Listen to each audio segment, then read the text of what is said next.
Nobody, and I mean nobody, is softer than conservatives who get their panties in a wad because they see a rainbow flag or because somebody celebrates who they are as a person.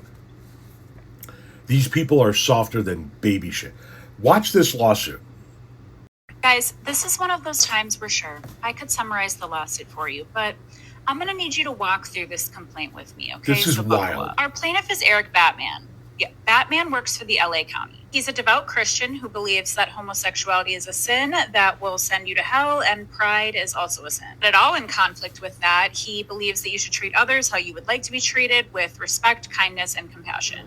And the rainbow is a sacred symbol that should only be used his way. So the county decides to put up the pride flag for the month of June, Pride Month. Not okay with Batman. He requests a religious accommodation to work from home for the entire month of June, because when he comes to work, he's exposed to the flag, which creates a hostile work environment for him. The employers have an obligation to make reasonable accommodations in the workplace that allow employees to freely practice their religion while still doing their job, as long as it does not create an undue hardship for the employer. Accommodation does not need to be the one that the employee requests. It can be any accommodation that gets to the same end goal. So the county says, no, you can't work from home for the whole month of June, but you can use the back entrance if you find the flag so objectionable. Alternatively, we could make the flag into a shirt so that you don't see it when you come into the office, but everyone else. He clearly lawyers up, submits another request in which he notes that this is unfair because sometimes you let people work remotely during Ramadan, and reiterates that being forced to look at the flag violates his religious beliefs. What the fuck? The lawsuit also notes that the suggestion that he just use an alternative entrance creates a separate but equal situation. Which pause is such an eye roll, because like the whole point of an accommodation is that a deviation is being made for you. Separate. So like in the ADA context, you might have to use a different entrance. If you're in a wheelchair, you might have to use an elevator. That's the whole point. Like, you're asking to be treated differently. And how would him working from home not be like the same situation? So he sues the county for their failure to accommodate him under Title VII. Under the First Amendment, because they're interfering with his right to practice his religion,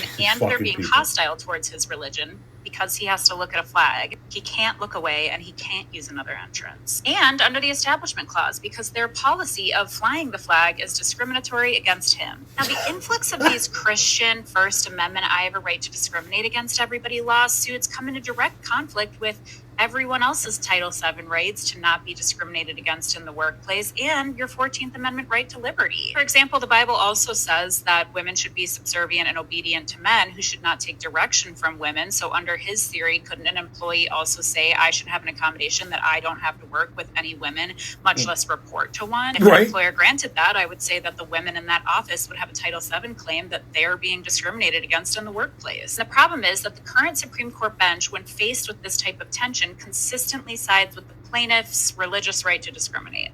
That warrants a whole separate video in and of itself. I'm the feminist lawyer. Let me know what you think in the comments. First of all, I think your content's fantastic. And secondly, the fuck? Dude, it's a flag. I have never seen anybody get more triggered about anything, ever, than Christian conservatives get triggered at the very notion that somebody's different than them. So seeing a flag is a hostile work environment. Does that mean an atheist in your office that sees that cross hanging around your neck can say that that's a hostile work environment for them and you got to take it off, or they get to work from home for the month? Jesus fucking Christ. Get your ass to work, go in the fucking back door, sit at your cubicle, shut your fucking face hole, and then go home at the end of the day. Or find a new fucking job.